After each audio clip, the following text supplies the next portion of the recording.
Interior design India 2026 get hired now. अगर आप अभी इंटीरियर डिज़ाइन स्टूडेंट हो या फिर आपने रिसेंटली अपना इंटीरियर डिज़ाइन कोर्स कंप्लीट किया है और आप सोच रहे हो कि 2026 में जॉब मार्केट कैसा होगा, तो ये वीडियो सिर्फ और सिर्फ आपके लिए है। क्योंकि honestly interior design industry India में मैसिवली चेंज हो रही है और जो लोग अभी से प्रिपेयर नहीं करेंगे वो 2026 में स्ट्रगल करेंगे। एंड मैं ये इसलिए कह रही हूँ क्योंकि मैंने खुद 10+ ईयर्स इंडस्ट्री में काम किया है, मैंने मार्केट को इवॉल्व होते हुए देखा है। And trust me when I से दिस, अगले 2 साल में जो चेंजेस आने वाले हैं वो एब्सोल्युटली गेम चेंजिंग होंगे। तो आज मैं आपको एग्जैक्टली बताऊंगी कि 2026 में इंटीरियर डिज़ाइन जॉब्स इंडिया में कैसे मिलेगी, कौन से स्किल्स डिमांड में होंगे, कौन से अपॉर्चुनिटीज़ आपको टारगेट करनी चाहिए और सबसे इंपॉर्टेंट आपको अभी से क्या प्रिपेयर करना चाहिए। बिकॉज ऑनेस्टली जितना जल्दी आप प्रिपेयर करोगे उतना जल्दी आप अपनी ड्रीम जॉब लैंड कर पाओगे। So let's begin. Hi guys, this is Vaishali. I am an architect and interior designer with 10+ years professional experience and last 2 years से I am working in Dubai. मैंने इंटीरियर डिजाइन से related काफी information share की है इन videos में। आप ये videos जरूर देखना if you want to build your career in interior design. Also अगर आप इंटीरियर डिजाइन प्रोफेशन को लेकर कंफ्यूज्ड हो तो आप मेरे साथ 1-on-1 मेंटरशिप पे कनेक्ट कर सकते हो।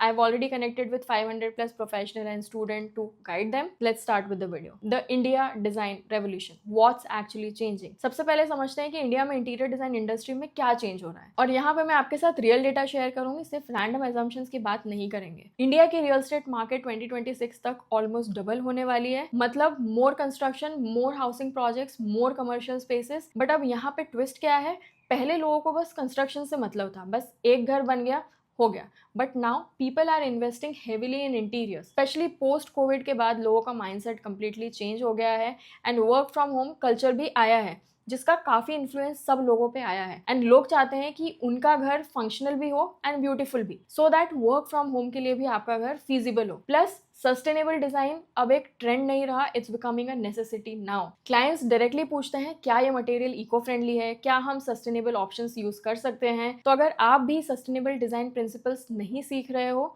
तो trust me, you are already behind. और एक और मेजर शिफ्ट आ रहा है, वो है traditional Indian craftsmanship with modern aesthetics का blend. Client want that Indian touch, उन्हें वो ऑथेंटिसिटी चाहिए बट साथ ही साथ मॉडर्न फंक्शनैलिटी भी चाहिए। तो बेसिकली ये सब फैक्टर्स कंबाइन होकर इंटीरियर डिजाइन इंडस्ट्री को रीशेप कर रहे हैं इंडिया में। Niche markets where the real opportunities are. अब बात करते हैं अपॉर्चुनिटीज की, और यहाँ पे मैं आपको उन निश मार्केट्स के बारे में बताऊंगी जो 2026 तक बूम करने वाले। रादर ये बूम ऑलरेडी स्टार्ट हो गया। First, hospitality and commercial spaces. अब आपने कोवर्किंग स्पेसेस तो देखे ही होंगे, बट क्या आपने boutique hotels and themed cafes and restaurants देखे हैं? आई एम श्योर ये भी आपने देखे होंगे। तो ये सब 2026 तक एक्सपोनेंशियली ग्रो होने वाले हैं और इन स्पेसेस में डिजाइनर्स की डिमांड बहुत ज़्यादा है क्योंकि यहाँ पे क्रिएटिविटी और फंक्शनैलिटी दोनों चाहिए। और पर्सनली मैंने देखा है कि हॉस्पिटैलिटी सेक्टर में अगर आपका पोर्टफोलियो स्ट्रांग है तो आपको इजीली हाई पेइंग प्रोजेक्ट्स मिल जाते हैं। Then second is luxury residential projects. India में एफ्लुएंट क्लास बढ़ रहा है, meaning the number of wealthy and high income individuals in India is increasing and ये लोग अपने होम्स में हेविली इन्वेस्ट कर रहे हैं। पेंट हाउस डिजाइंस, लग्जरी विलास, बंगलो इंटीरियर्स, ये सब हाई बजट प्रोजेक्ट्स है और यहाँ पे स्कोप बहुत ज्यादा है।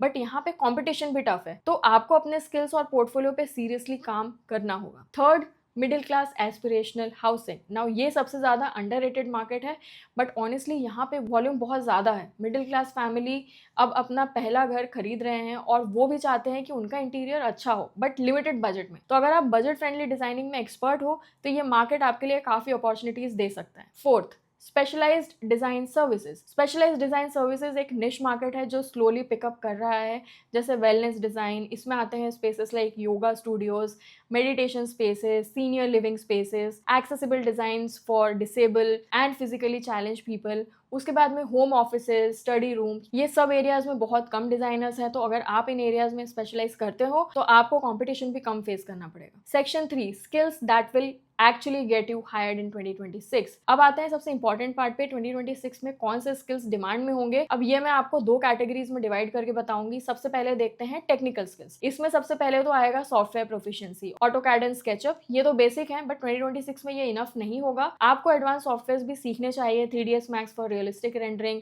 Revit for BIM building information modelling, Enscape और VRay for visualisation. Even AR VR tools भी अब प्रोजेक्ट्स में स्लोली इंटीग्रेट हो रहे हैं। मतलब क्लाइंट्स अब फ्लैट 2D ड्राइंग से सेटिस्फाइड नहीं होते, वो चाहते हैं कि उन्हें रियलिस्टिक विजुअलाइजेशन दिखे स्पेसेस का, सॉफ्टवेयर में प्रोफिशिएंट नहीं हो तो seriously now you should start learning this software. And ये तो मैंने पर्सनली भी देखा है, जो डिजाइनर्स इन एडवांस टूल्स को यूज करते हैं उन्हें प्रोजेक्ट्स इजीली मिल जाते हैं एंड ऑब्वियसली सैलरी भी बेटर मिलती है। फिर उसके बाद में नेक्स्ट है सस्टेनेबल डिजाइन नॉलेज। जैसे कि मैंने पहले भी बोला, सस्टेनेबल डिजाइन नॉलेज ये अब ऑप्शनल नहीं रहा है, इट हैज बिकम मैंडेटरी। आपको लोकल मटेरियल्स का नॉलेज होना चाहिए एंड मटेरियल्स के इको फ्रेंडली ऑल्टरनेटिव्स पता होने चाहिए। ऑल्सो आपको एनर्जी एफिशिएंट डिजाइन प्रिंसिपल समझ में आना चाहिए, like bamboo, reclaimed wood, recycled materials. इन सब चीजों का प्रॉपर यूज किसी भी प्रोजेक्ट में करना आपको आना चाहिए। उसके बाद कल्चरल सेंसिटिविटी। अब इंडिया एक डाइवर्स कंट्री है एंड हर स्टेट का अपना डिफरेंट एस्थेटिक्स है, अपनी प्रेफरेंसेस है। आप ये चीज़ नोटिस करोगे कि नॉर्थ इंडिया क्लाइंट की रिक्वायरमेंट अलग है,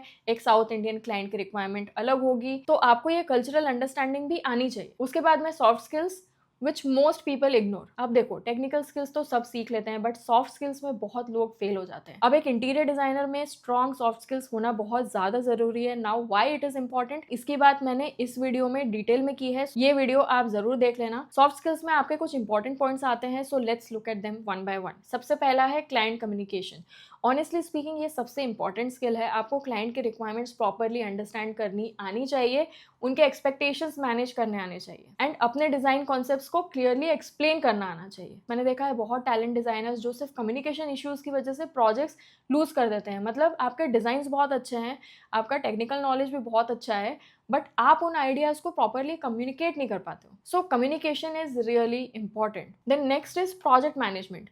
अब डेडलाइंस मीट करना, वेंडर्स के साथ कोऑर्डिनेट करना, बजट मैनेज करना, साइट विजिट्स ऑर्गेनाइज करना, ये सब प्रोजेक्ट मैनेजमेंट का पार्ट है एंड ट्रस्ट मी एम्प्लॉयर्स इस चीज़ को बहुत वैल्यू देते हैं। Plus adaptability is important. आप देखोगे क्लाइंट का माइंड हमेशा चेंज होता है एंड काफ़ी सारे बजट कॉन्स्ट्रेंट्स आते हैं when you are working on a project. बहुत बार मटेरियल अवेलेबिलिटी इशू होता है, तो आपको इन सारे इशूज़ के लिए फ्लेक्सिबल होना पड़ता है एंड आपको क्विक सोल्यूशंस भी निकालने आने चाहिए। Section 4, building your portfolio the right way. अब बात करते हैं पोर्टफोलियो की एंड यहाँ पे मैं आपको अपनी एकदम ऑनेस्ट एडवाइस दूंगी। देखो, पोर्टफोलियो बनाने में सबसे बड़ी मिस्टेक जो लोग करते हैं वो है क्वांटिटी ओवर क्वालिटी। सी, अब 10 एवरेज प्रोजेक्ट दिखाने से बेटर है आप कोई 5 आउटस्टैंडिंग प्रोजेक्ट्स दिखाओ। Now what should your portfolio include? Number 1, diverse project types. Residential projects तो आपके पोर्टफोलियो में होने ही चाहिए, बट साथ में आप कमर्शियल, हॉस्पिटैलिटी या रिटेल प्रोजेक्ट्स भी इंक्लूड करो। इससे एम्प्लॉयर्स को पता चलेगा कि आप वर्सेटाइल हो and you are capable to do different projects. Number 2, complete project journey. अब आप लोग ये मिस्टेक तो करते ही हो,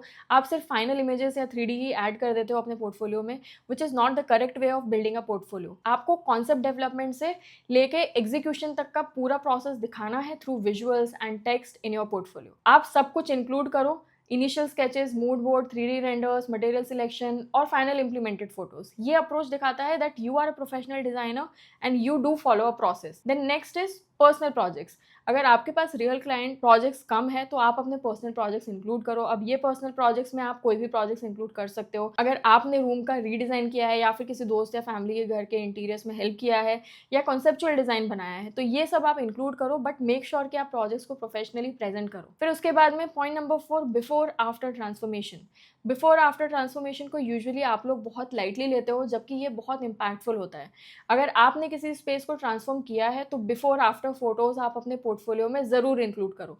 this will help build your portfolio the right way. उसके बाद very important point is digital presence. अब 2026 में फिजिकल पोर्टफोलियोज काफ़ी नहीं होगा, आपकी डिजिटल प्रेजेंस मैंडेटरी है और ये मैं अपने हर डिज़ाइन रिलेटेड वीडियोस में बोलती हूँ that please make your self digitally present. Instagram पर रेगुलरली अपना वर्क पोस्ट करो, बिहाइंड द सीन्स दिखाओ, डिज़ाइन टिप्स शेयर करो। मैंने पर्सनली देखा है कि बहुत डिज़ाइनर्स को इंस्टाग्राम से ही क्लाइंट्स मिल जाते हैं। लिंक्डइन, प्रोफेशनल नेटवर्किंग के लिए लिंक्डइन एसेंशियल है। अपना प्रोफाइल प्रॉपरली ऑप्टिमाइज करो, अपने प्रोजेक्ट्स शेयर करो, इंडस्ट्री पीपल से कनेक्ट करो। Then Behance portfolio website. इन वेबसाइट्स पे एक प्रॉपर डिजिटल पोर्टफोलियो वेबसाइट होनी चाहिए जहां आप अपने प्रोजेक्ट्स डिटेल में शोकेस कर सको। उसके बाद आता है सबसे important part of interior design career, section 5 networking the underrated strategy. अब एक चीज़ जो मैं ऑलरेडी काफ़ी ज़्यादा हाईलाइट करती हूँ अपने हर वीडियो में, वो है नेटवर्किंग। एंड यहाँ पे नेटवर्किंग का मतलब सिर्फ लिंक्डइन कनेक्शंस नहीं है, इंडस्ट्री इवेंट्स इंटीरियर डिजाइन में काफ़ी इंपॉर्टेंट रोल प्ले करता है। इसमें design exhibitions, trade shows, workshops, इन सब में आपको पार्टिसिपेट करना चाहिए। यहाँ पे आपको डायरेक्टली इंडस्ट्री प्रोफेशनल से मिलने का चांस मिलता है। उसके बाद में डिजाइन कॉम्पिटिशन्स होते हैं जिसमें आपको पार्टिसिपेट करना चाहिए। इवन इफ अगर आप नहीं जीत रहे हो तो भी आपके पोर्टफोलियो में काफ़ी ज़्यादा वैल्यू ऐड करता है ये, और इससे आपको न्यू लर्निंग्स का एक्सपोजर मिलता है। उसके बाद आता है another important part of networking which is collaborate. आपको फेलो डिजाइनर्स, आर्किटेक्ट्स, कॉन्ट्रैक्टर्स के साथ कोलैबोरेट करना चाहिए। And please note, networking organically build होती है जब आप कोलैबोरेशंस करते हो। उसके बाद another important part of networking is alumni network. अगर आपने किसी कॉलेज से कोर्स किया है तो आप अपने एलुमनाई नेटवर्क का यूज़ करो। सीनियर डिज़ाइनर्स जो ऑलरेडी इंडस्ट्री में एस्टैब्लिश हैं उनसे गाइडेंस लो, अपॉर्चुनिटीज़ के बारे में पूछो। तो ये थे कुछ इंपॉर्टेंट एस्पेक्ट्स ऑफ नेटवर्किंग। अब डिस्कस कर लेते हैं, अगर आपको 2026 में as an interior designer hire होना है तो उसके लिए प्रैक्टिकल एक्शनेबल स्टेप्स क्या होंगे। Section 6 getting hired, practical action steps. So we are talking about the actual hiring process. Resume and cover letter. अब रेज्यूमे एंड कवर लेटर में ideally generic resumes नहीं चलते हैं। हर जॉब एप्लीकेशन के लिए आपको अपना रेज्यूमे कस्टमाइज करना है। कंपनी की रिक्वायरमेंट्स देखो और अकॉर्डिंगली अपने स्किल्स और एक्सपीरियंस आप हाईलाइट करो। अब कवर लेटर में आइडियली क्या होना चाहिए? कवर लेटर में बेसिकली आपको कंपनी में जेन्युइनली इंटरेस्ट दिखाना है। कंपनी के रिसेंट प्रोजेक्ट्स जो आपने देखे हैं उन्हें आप कवर लेटर में मेंशन करो एंड स्पेसिफिकली बताओ कि आप उनके कंपनी या प्रोजेक्ट्स में क्या वैल्यू एंड कंट्रीब्यूशन प्रोवाइड कर सकते हो। उसके बाद में है इंटरव्यू प्रिपरेशन। अब इंटरव्यू प्रोसेस में आपको क्या चीज़ों पर ध्यान देना है? सबसे पहले देखते हैं कॉमन क्वेश्चंस जो डिजाइन इंटरव्यूज में पूछे जाते हैं। Tell me about your design process, how do you handle difficult clients, describe a challenging project and how you solved it, what's your design philosophy. अब इन सारे क्वेश्चंस के आंसर्स आपको प्रिपेयर्ड रखना है और अपने रियल प्रोफेशनल प्रोजेक्ट एक्सपीरियंस से सपोर्ट करना है। Whenever you are giving an interview, आपको इंटरव्यू में अपना पोर्टफोलियो को कॉन्फिडेंटली प्रेजेंट करना है। See, confidence is key to cracking any design interview. हर प्रोजेक्ट के बारे में क्लियरली एक्सप्लेन करो, क्लाइंट की रिक्वायरमेंट्स क्या थी, आपने क्या सोल्यूशन प्रोवाइड किया, चैलेंजेस क्या फेस किए और फाइनल रिजल्ट क्या रहा। This is your chance to impress the employer with your portfolio as well as your communication skills. Then उसके बाद आता है सैलरी नेगोशिएशन। अब ये पार्ट भी बहुत ज़्यादा इंपॉर्टेंट है।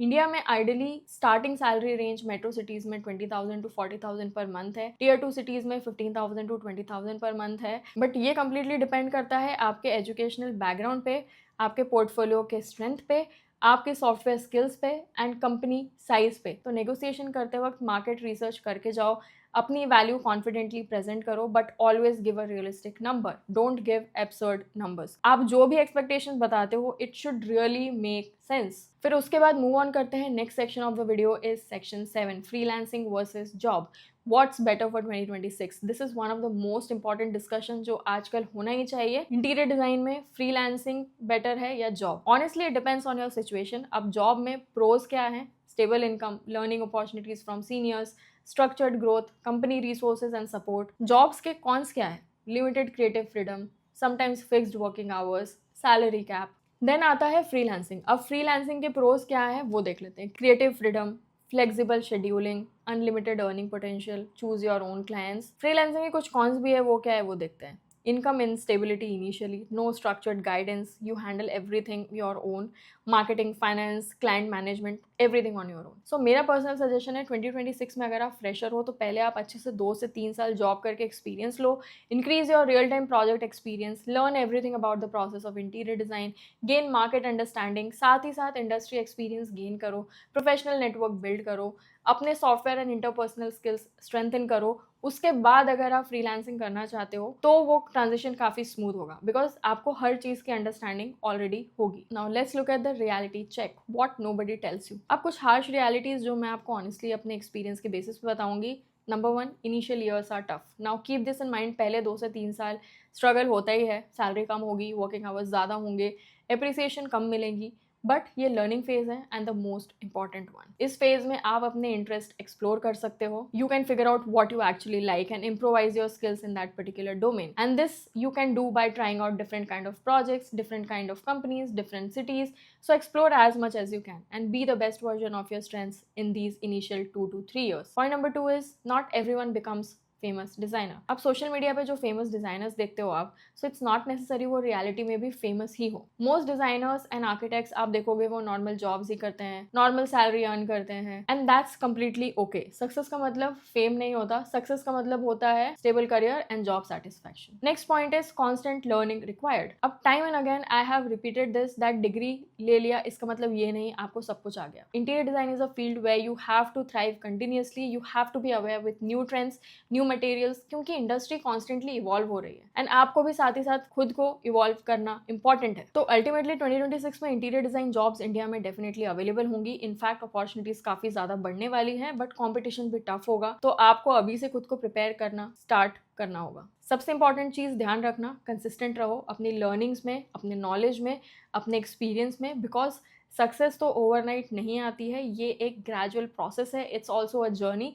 बट अगर आप अभी से सही डायरेक्शन में काम करोगे तो 2026 में जब अपॉर्चुनिटीज़ आएंगी आप एकदम रेडी रहोगे। मैंने पर्सनली इस जर्नी को देखा है, एक्सपीरियंस किया है, और मैं कॉन्फिडेंटली बोल सकती हूँ कि इंटीरियर डिज़ाइन इंडिया में एक प्रॉमिसिंग करियर है। अगर आप सीरियसली परसू करते हो तो अब डिसीजन आपका है। कमेंट में मुझे ज़रूर बताना what's your biggest concern about getting hired in 2026। And अगर आपको पर्सनलाइज गाइडेंस चाहिए related to portfolio building, skill development और जॉब सर्च स्ट्रैटेजी, तो आप मेरे साथ 1-on-1 मेंटरशिप सेशन पे कनेक्ट कर सकते हो। सेशन ब्लॉक करने का लिंक आपको डिस्क्रिप्शन और एंड पिन कमेंट्स में मिल जाएगा। आई नो आपको वीडियो हेल्पफुल लगी है, so please like the video, channel subscribe जरूर कर लेना एंड वीडियो को शेयर जरूर करना अपने फेलो डिजाइनर्स के साथ, and I will see you next time.